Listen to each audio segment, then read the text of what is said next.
elect? We had a good relationship, a very solid relationship with the first Trump administration.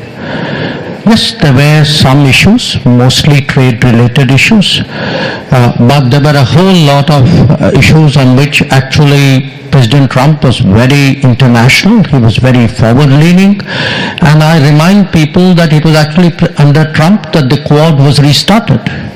So if you look at the Indo-Pacific today, I mean certainly President Biden built on it, but if you look at the Indo-Pacific today, in fact it's an area where the United States made new commitments, as indeed did all of us. So I would say from our perspective, quite honestly, I mean, there's a certain personal relationship between Prime Minister Modi and President Trump. I would say in terms of politics, we don't really have divisive issues in terms of our political outlook. As two countries, by and large, I think our convergences way outstrip any differences we have. Where the BRICS remark was concerned, I think, I'm not exactly sure what was the trigger for it, but we've always said that, look, India has never been for de-dollarization. Right now, there is no proposal to have a BRICS currency. So I'm not quite sure what is the basis for. He said if you stop pegging it to the dollar, but there wasn't a threat to do that, was it? Well,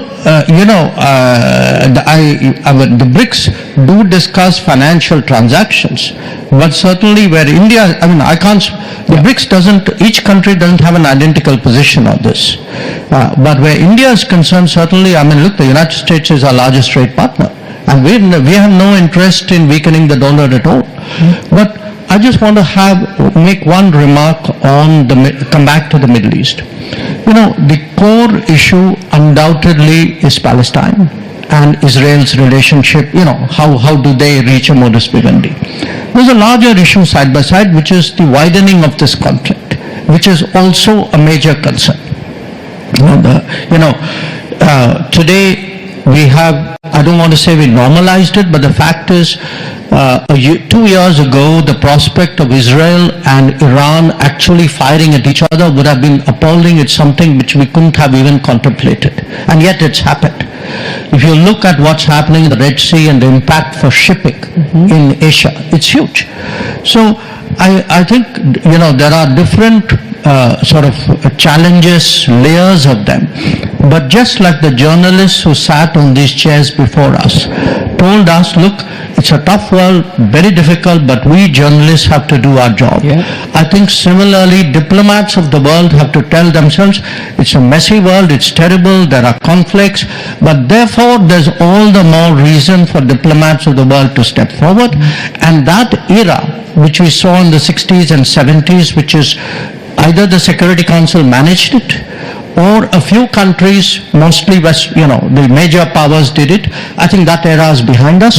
I think all of us in different ways need to step forward. So, for example, what Qatar is doing, there are so many conflicts. We are trying to do something in Ukraine. We see Myanmar as almost a kind of a forgotten conflict, where there's an approach like, let's not invite them and the problem will solve itself. So I think there is a greater case for more vigorous diplomacy, for more innovative diplomacy, for a more participative diplomacy, and I think more countries need to have the